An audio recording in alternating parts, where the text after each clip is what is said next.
역대하 32장.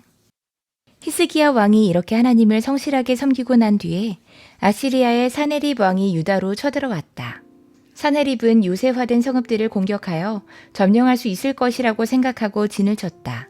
히스기야는 사네립이 결국은 예루살렘까지 칠 것을 알고 대신들과 장군들을 불러서 성 밖에 있는 물줄기를 메워버릴 것을 의논했다. 그들은 왕의 계획을 지지했다.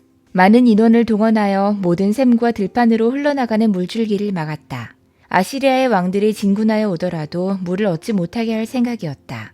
히스기야는 힘을 내어 무너진 성벽을 다시 쌓고 망대들도 높이 쌓고 성벽 밖에다 또 한 겹으로 성벽을 쌓았다. 다윗성의 밀로를 견고한 요새로 만들고 창과 방패도 많이 만들었다. 군대를 지휘할 전투 지휘관들을 임명한 다음에 군대를 성문 광장으로 불러 모으고 격려했다. 굳세고 담대해야 한다. 아시리아의 왕이나 그를 따르는 무리를 보고 두려워하거나 놀라지 말아라. 우리와 함께 계시는 분은 아시리아의 왕과 함께 있는 자보다 더 크시다. 아시리아의 왕에게 있는 것이라고는 군대의 힘뿐이다. 그러나 우리에게는 우리를 도우시고 우리를 대신하여 싸우시는 주 우리의 하나님이 계신다. 백성은 유다 왕 히스기야의 말을 듣고 힘을 얻었다.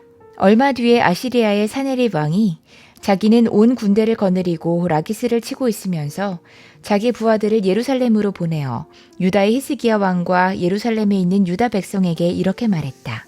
아시리아의 사네립 왕이 이같이 말한다. 예루살렘은 포위되었다.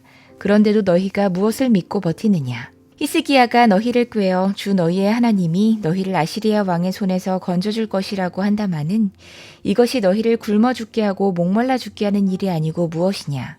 주님의 산당들과 제단들을 다 없애버리고 유다와 예루살렘에 명령을 내려 오직 하나의 제단 앞에서만 경배하고 그 위에서만 분향하라고 한 것이 히스기야가 아니냐. 나와 내 선왕들이 이 세상의 모든 백성에게 어떻게 하였는지를 너희가 알지 못하느냐. 그 여러 나라의 신들이 과연 그 땅을 내 손에서 건져낼 수 있었느냐. 내 선왕들이 전멸시킨 그 여러 나라의 그 여러 신들 가운데서 누가 그 백성을 내 손에서 건져낼 수 있었기에 너희의 하나님이 너희를 내 손에서 건져낼 수 있다고 생각하느냐. 그러니 너희는 히스기야에게 속지 말아라. 그의 꾀임에 넘어가지 말아라. 그를 믿지도 말아라.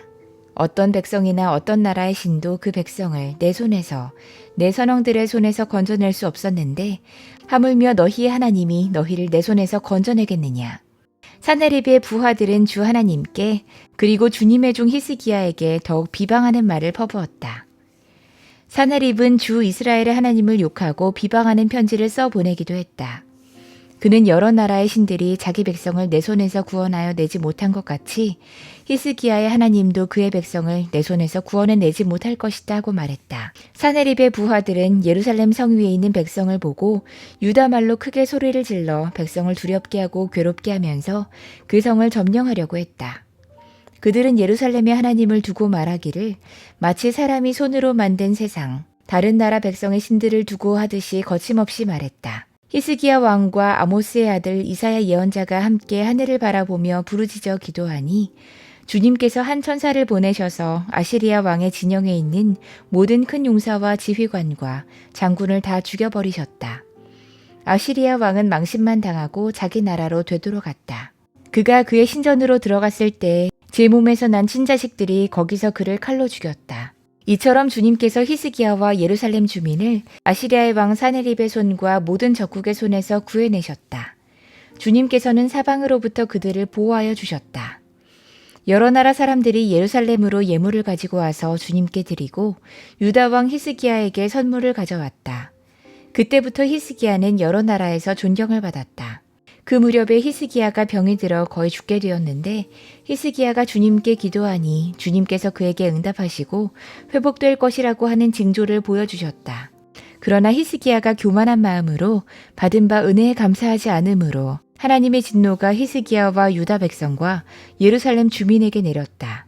드디어 히스기야가 교만했던 자신을 뉘우치고 예루살렘 주민도 함께 뉘우쳤으므로 주님께서는 히스기야가 살아있는 동안에는 그들을 벌하지 않으셨다. 히스기야는 대단히 부유하게 되었고 온 천하의 영화를 한 몸에 누리게 됐다.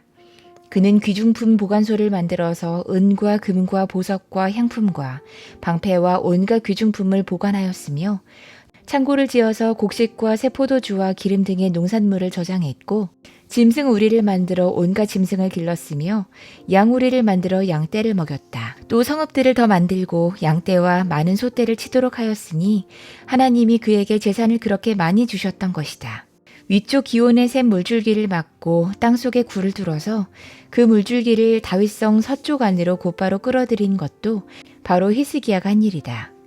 히스기야는 하는 일마다 다 잘 되었다. 심지어 바빌로니아의 사절단이 와서 그 나라가 이룬 기적을 물을 때에도 하나님은 그의 인품을 시험하시려고 히스기야가 마음대로 하게 두셨다. 히스기야 통치 때에 있었던 그의 나머지 행적과 그가 주님께 헌신한 일은 아모스의 아들 예언자 이사야의 묵시록과 유다와 이스라엘 열왕기에 기록되어 있다.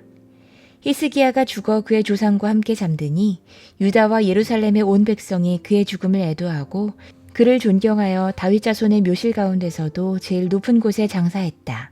그의 아들 므낫세가 그의 뒤를 이어 왕이 됐다.